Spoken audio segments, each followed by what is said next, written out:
I think they're finished, to be honest. I don't like to exaggerate these things, and there's a lot of water that can pass under the bridge, but I think in terms of the Labour reform agenda, which they came in with, I think it's finished. Because the rebels are now in charge, and this was a mild set of welfare reforms.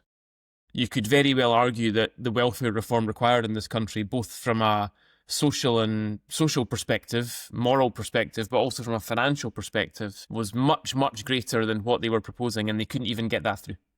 And they're now not in charge. So anything else they try will be defeated. And they're now in a position where they can't cut spending, but they also can't raise money because they've got various tax pledges in their manifesto. And I don't think they should raise tax. I think that would make the economy even worse than it is just now.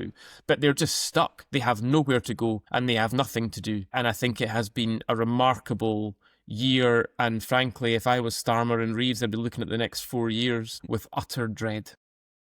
The economy is awful. It has no real prospect of getting better. The welfare spend is eye-watering, particularly amongst the exact sort of people who should be in the economy growing it.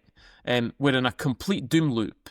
You know, I'm not given to pessimism. It's not my character, but I'm extremely pessimistic about the future of the UK for the next 3 or 4 years. On that final point, Andrew, I would look at the OBR stats published. I mean, it's a quite niche subject perhaps for some of our listeners, but my God, that takes some pretty tough reading, that, in terms of the future of our economy. Look, I'm not sure they're completely dead in the water yet, but there is serious surgery needed to the government. And I can't for the life of me now understand why, given that there's been so many U-turns, and as Andy rightly assesses, it doesn't seem that he's in charge of his own party at this time. Why wouldn't you take the current events in Iran, Ukraine, Trump, and just say, look, the world has changed, right?